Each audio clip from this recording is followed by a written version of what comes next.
অসমীয়া জাতি বহু কষ্টৰ বিনিময়ত হোৱা এটা জাতি। মানে এনেকুৱা ধৰণেৰে তৈয়াৰ কৰিবলৈ প্ৰযত্ন কৰা হৈছে।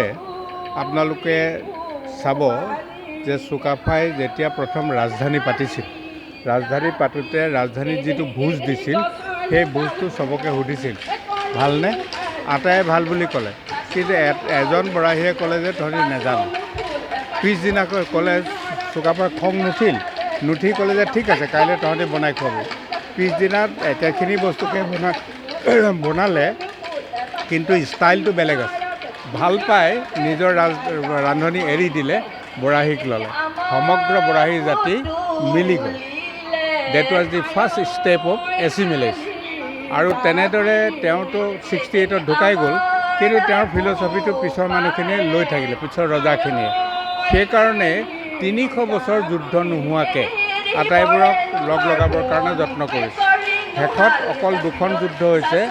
কোচৰ লগত যুদ্ধ, কোচেহে আক্ৰমণ কৰিছিল, কিন্তু নিজে যুদ্ধ কৰা নাই। আৰু যেতিয়াই মোগলে কোচক আক্ৰমণ কৰিছে, উজনি অসমৰ পৰা তেওঁলোকক হেল্প কৰিছে।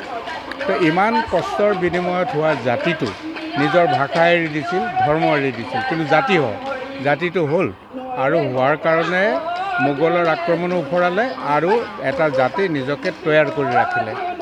সেই জাতিটো এতিয়া এইখিনি সংস্কৃতিবান টেঙৰ মানুহে নিজৰ লাইনত নিব খোজে যে আমাৰটোহে শ্ৰেষ্ঠ, আমিহে আটাইতকৈ ভালকৈ কৰিছোঁ, আমিহে অসমীয়া জাতি কৰিলোঁ। মানে আপুনি কি ক'ব, কোনটো বিষয়ত ক'ব? ৰ'ব, এতিয়া ক'ব খুজিছোঁ, অসম বুলি ঠাই এডোখৰ নাছিল, অসমীয়া বুলি জাতি এটা নাছিল, সেইটো কৰা হ'ল।